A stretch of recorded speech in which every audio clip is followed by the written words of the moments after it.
Yes, the modern idea of Protestantism and a Bible. By the way, that Bible museum, it's in like a what do you call it, a strip mall?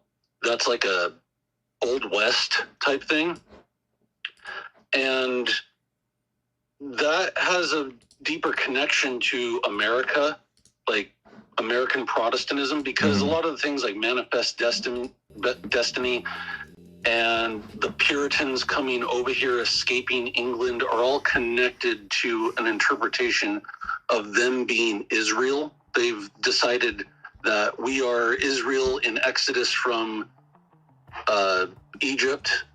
So the Puritans thought of themselves as that when they came over here from England.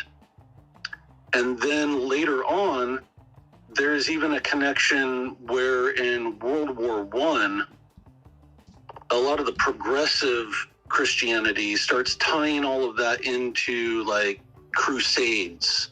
So it became this quest for democracy. And it wasn't only to protect America, the shining jewel or the city on the hill, from the evil Germans, who were the devil. You had to tie it into a biblical thing, to where the only, like, they had a lot of trouble selling people on World War I, especially some religious folks. And one of the ways that they did it was they used the crucifixion and said, oh, this is America crucifying itself on the world stage as Christ did. And we need to do this in order for the resurrection of a new world after the fact. That's exactly what Zionists did and Jews do about the nation state of Israel and their genetic lineage. They think the suffering servant in many of their interpretations is actually the nation itself suffering to save themselves.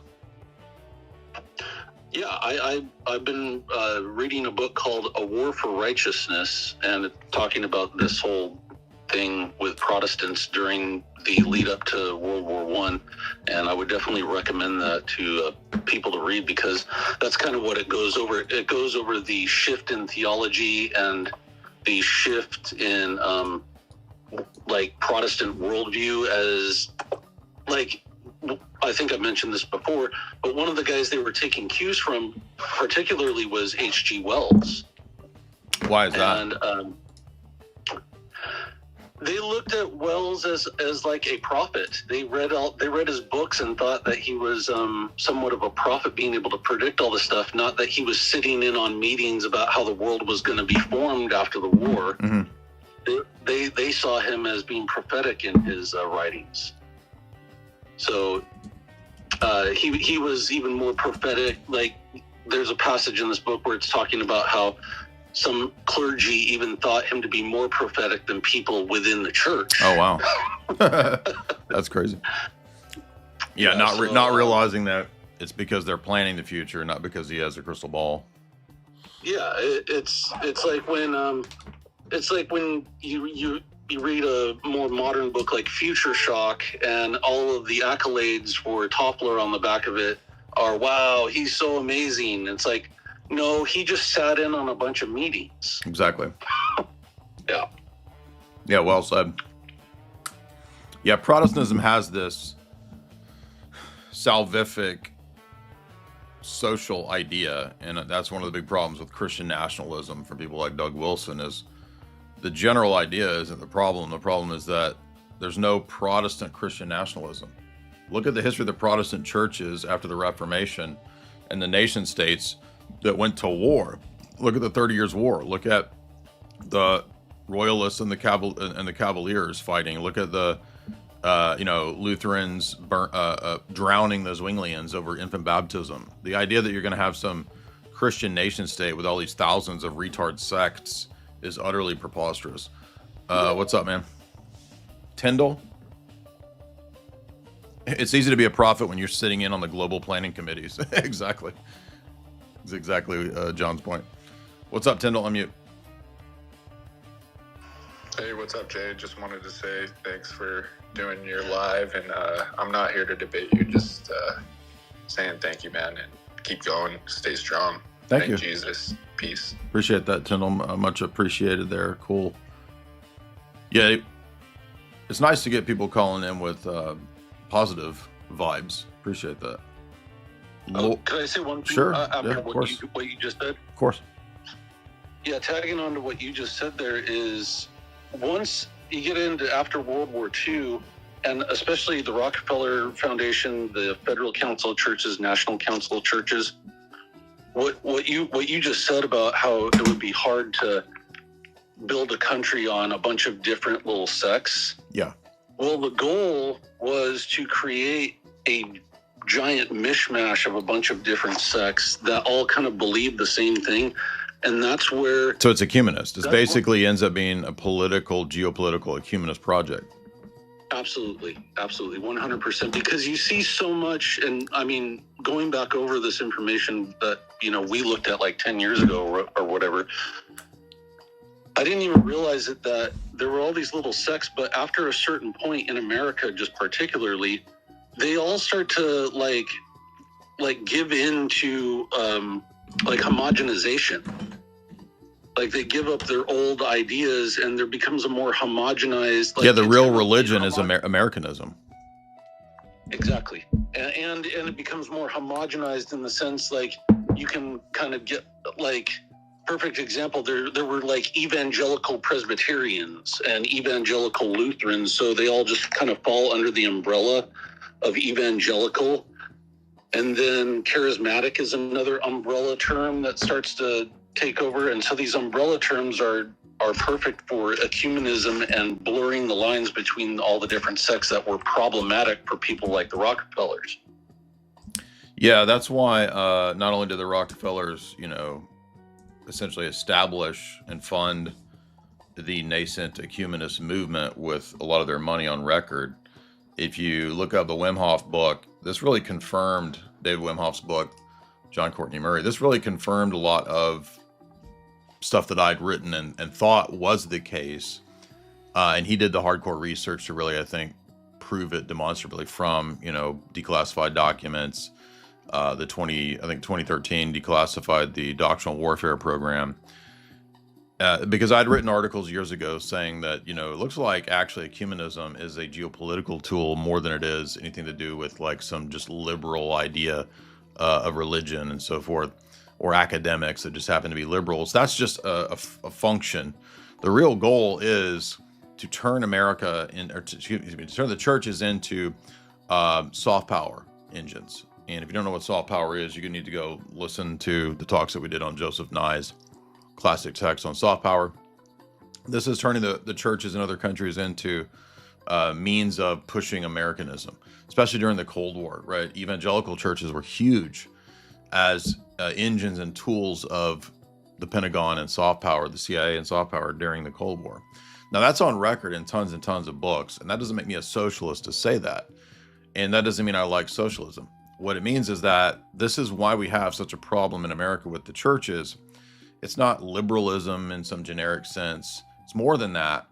It's money and power use and want to use religion as a tool of empire, as a tool of Pax Americana.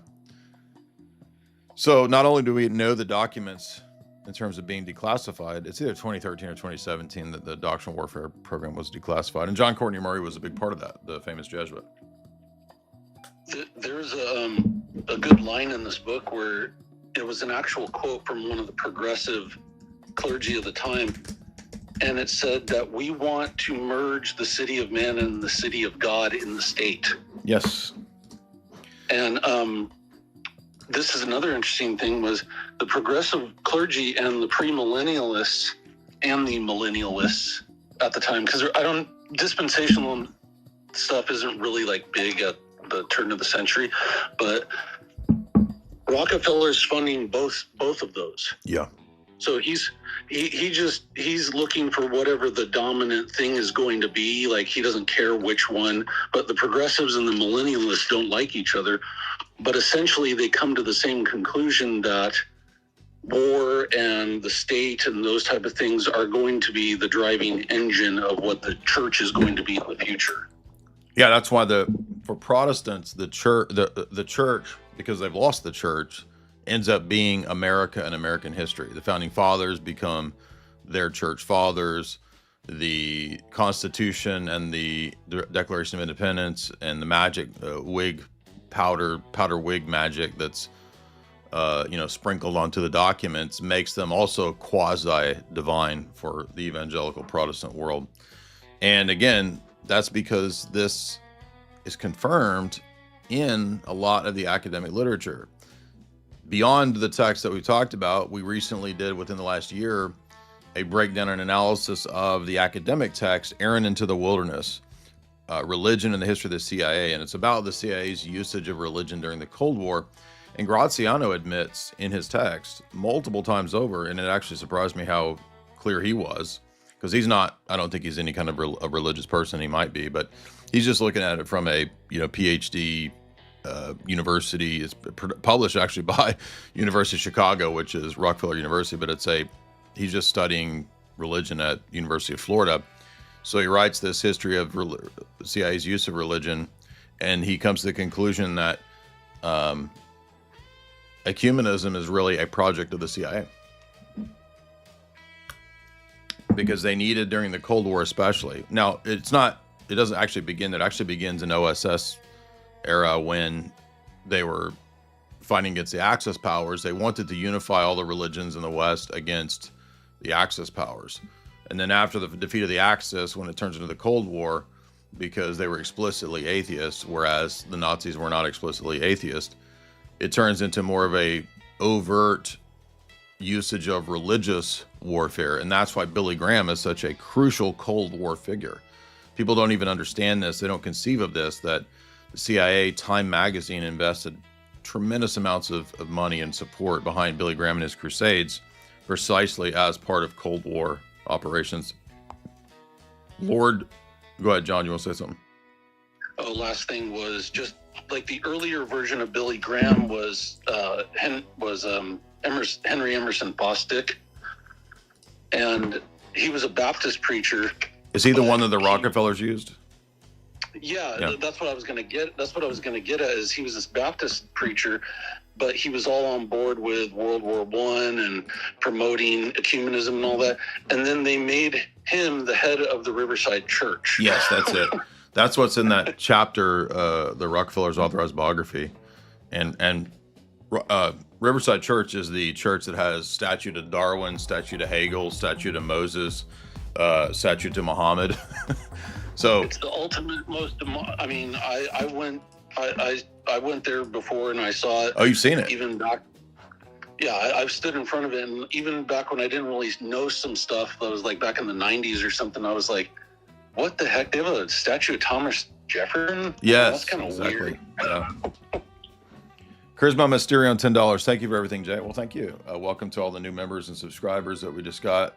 Petros, $5. Jay, no dumb questions. Just take my money. All right. We appreciate that, dog. Now, stay tuned, because I was thinking about doing 2 different streams, but then I was like, why don't we just transition the stream into the guest? We might have a special musical guest, ladies and gentlemen, in studio, which is not really a studio. It's just my house library.